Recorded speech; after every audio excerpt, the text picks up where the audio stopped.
Samantala sa mga oras na ito, dako muna tayo sa Palasyo ng Malacanang para po sa mga mahalagang balita doon. Nakatutok doon ang aming kasamang si Elena Luna, mag-uulat ng live.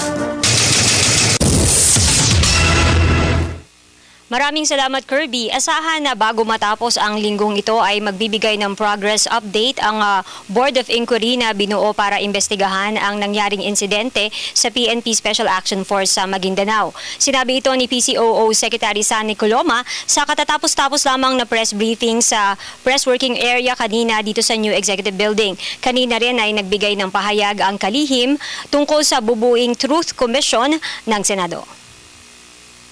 Okay, we acknowledge the bills filed regarding the creation of a fact-finding commission or the Mama Sapano Truth Commission. Whatever independent body that may be formed by Congress would find the relevant information that are now being gathered by the following bodies, namely the PNP Board of Inquiry, the International Monitoring Team, and the Coordinating Committee on the Cessation of Hostilities as useful reference for their work. Sa kasalukuyan, patuloy na ginagawa ng pamahalaan ang lahat ng nararapat upang mabatid ang kompletong salaysay at buong katotohanan hinggil sa naganap sa Mama Sapano, Maguindanao noong Enero 25. Bigyan natin ng pagkakataon ang nasimulan ng proseso ng Board of Inquiry ng PNP upang alamin ang bawat aspeto ng isinagawang operasyon mula planning hanggang sa retrieval ng mga labi ng mga nasawing kasapi ng PNP SAF. Ayon kay PNP Officer in Charge, Deputy Director General Leonardo Espina, ang komprehensibong operational audit na isasagawa ay naglalayong mabatid ang mga may pananagutan sa operasyon at tingnan kung may nilabag sa umiiral na operational procedure ng PNP upang maiwasan ang anumang pagkakamali sa hinaharap.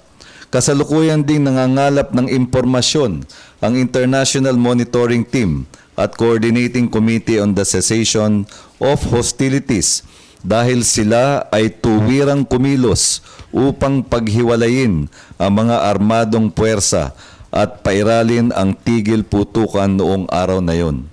Lahat ng mahalagang impormasyong ito ay naasahan ding maipaalam sa Senado at Kamara na sumang-ayon sa pagpapaliban ng nakatakdang pagdinig hinggil sa insidente. Tiniyak naman ng palasyo na lilikha ng trabaho na gagamit ng likas na talino at galing ng mga Pilipino. Ito ay kasunod ng paglabas ng survey ng social weather stations tungkol sa joblessness o mga bilang ng walang trabaho ng mga Pilipino. Ayon sa SWS, 27% ang walang trabahong mga Pilipino nitong fourth quarter ng taong 2014. Pero iba ito sa datos ng Department of Labor and Employment. Ayon dun sa sinasagawa ng DOLE, noong Oktubre ay bumaba sa 6% yung ating unemployment rate. At ito na yung pinakamababa in recent memory. Ngayon dito sa SWS survey, sinasabing mataas yung bilang. Kaya ang pagharap natin dito ay yung mga konkretong programa ng pamahalaan hinggil sa economic development at employment generation. Ang ating pakay ay makapaglikha ng mga tinatawag na highly remunerative jobs, yung quality jobs para may stabilidad ang empleyo ng ating mga mamamayan at magagamit yung kanilang likas na talino at galing.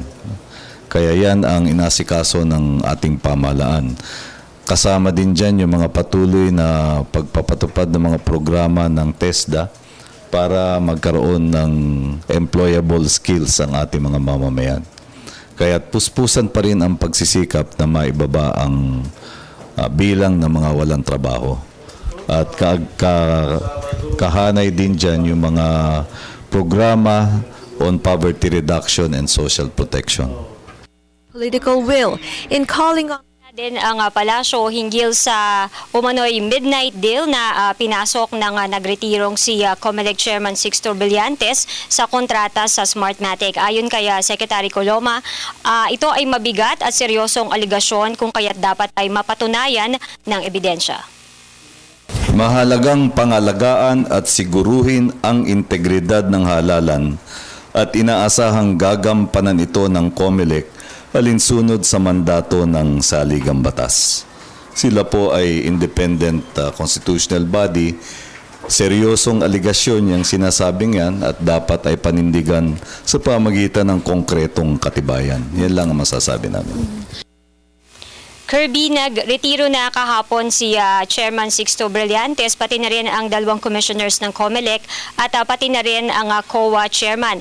Nang tanungin si Secretary Coloma kung meron na bang napiling kapalit sa mga opisyal na ito, si Pangulong Aquino, sinabi ng kalihim na ihahayag ito ng Pangulo sa loob ng takdang panahon. At yan ang ating balita mula dito sa Malacanang. Sa tulong ng RTVM, ako si Elena Luna para sa Telebisyon ng Bayan. Maraming salamat sa iyo, Elena.